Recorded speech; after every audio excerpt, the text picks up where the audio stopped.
Hi folks, this is the All Access Spy Report. I actually had one of these yesterday but did not tweet it out. If you're interested in seeing that, you can go to YouTube and take a look.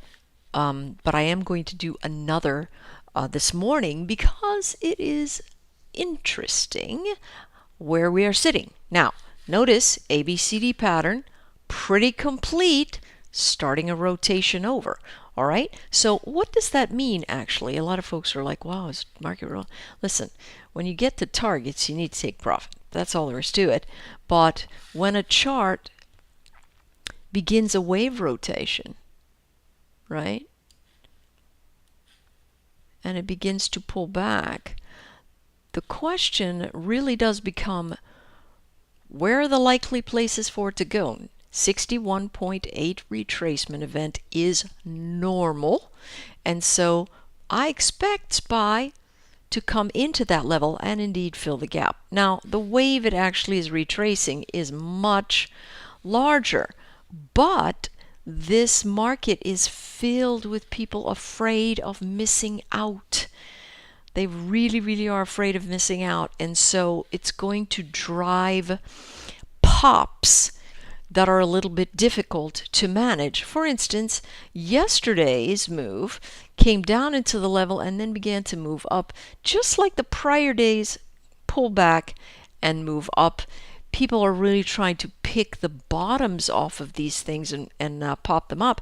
And I don't think that they're necessarily the bottoms because the chart is just in a simple pullback event. It's not rolling over or anything, but enthusiastic buyers are going to make the pullback into general support a bit jagged, okay? And so just realize this. It is very likely that this wave retraces 61.8. That's at or around the 200, which probably will be up here by then, frankly. There is a gap here. Look at all the gaps that are present in the charts. Just a ton of them, right? We have this one, we have this one, we have this one, we have this one. Lot of gapping action.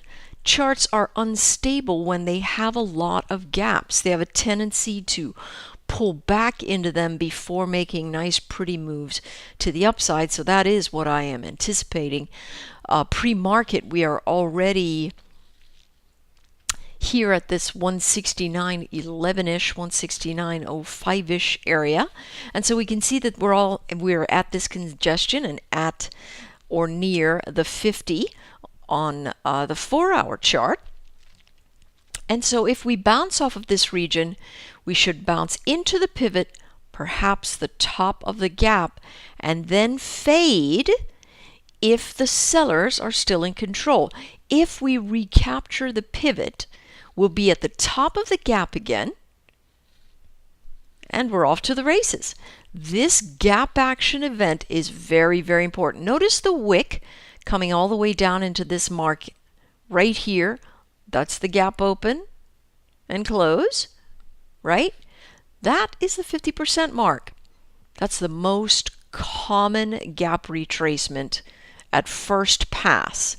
50% gap retracement is most common for these size gaps, and it's popped right up off of it. We need to be careful.